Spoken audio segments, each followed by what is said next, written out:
దేవుని పని చెయ్యనివ్వడు.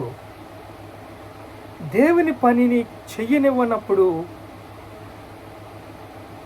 మనం పోరాడుతున్నది ఆకాశ దురాత్మ సమూహములతోనూ, లోకనాథునితోనూ, ప్రధానులతోనూ, అధికారులతోనూ. ఏం చేస్తాడు? ఒక అపవిత్రాత్మను పంపిస్తాడు, అన్యాయం చేసే వాళ్ళని పంపిస్తాడు, అశుద్ధమైన మనుషులను పంపిస్తాడు. కలెక్టర్ జాబ్ కదా, టిప్ టాప్గా కలెక్టర్ అయ్యావు కదా, నీ పని ఏంటి? నా పని ఏంటి? నా జాబ్ ఏంటి? నా హోదా ఏంటి?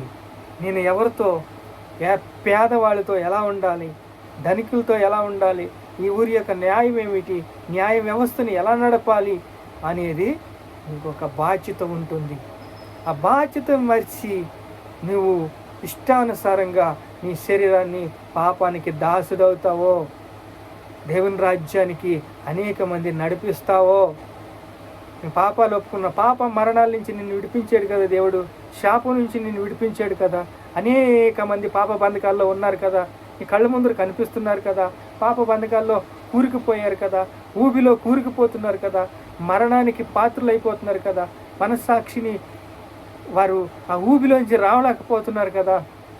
వారికి నువ్వు న్యాయం చేయాలని నీకు బాధ్యత ఉంది కదా. ఎందుకంటే నువ్వు పాపాలు ఒప్పుకున్నావు, పరిశుద్ధుడు అవ్వావు, పాప మరణం నుంచి విడిపించబడ్డావు, పాప బంధకాల నుంచి విడిపించబడ్డావు.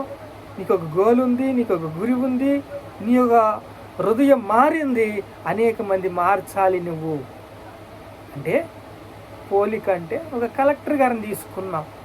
కలెక్టర్ గారిని తీసుకున్నప్పుడు నువ్వు బాప్తిసం తీసుకున్నప్పుడు నీకు ఒక మంచి వ్యవహారం ఉంటుంది. ఏంటి? దేవుని రాజ్యాన్ని ముందర వెతకాలి, దేవుని నీతిని ముందర వెతకాలి.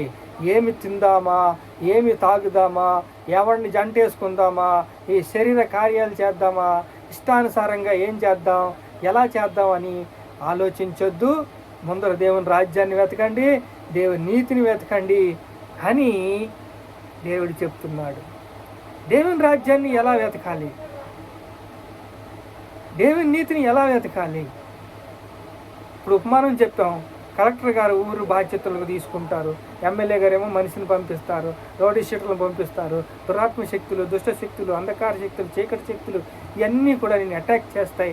నేను అటాక్ చేసినప్పుడు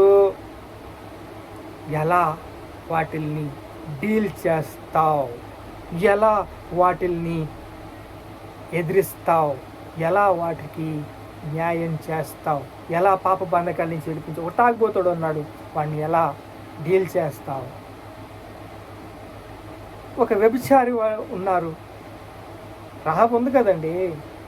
అలాగ అనేక మంది వస్తారు.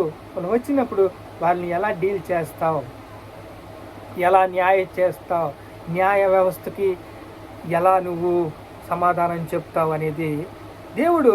మారు మనసు తగిన ఫలము ఫలించండి, పాపము నుంచి విడుదల పొందండి, శాపము నుంచి విడుదల పొందండి. రోమీయులకు రాసిన పత్రిక 8వ అధ్యాయం 1వ వచనంలోనే ఈ మాట కనపడుతుంది.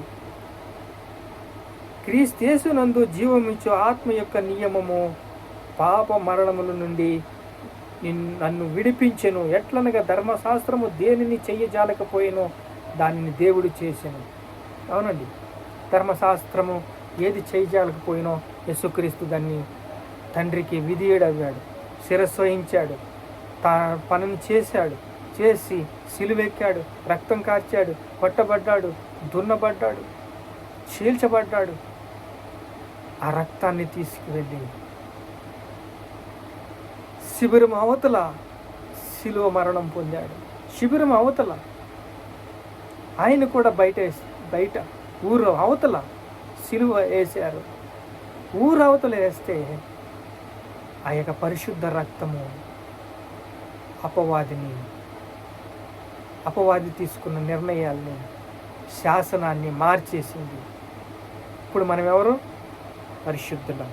అనేక మంది ఉన్నారు కదండి, వారందరినీ బాగు చేయాలి కదండి, వారందరినీ రక్షించాలి కదండి.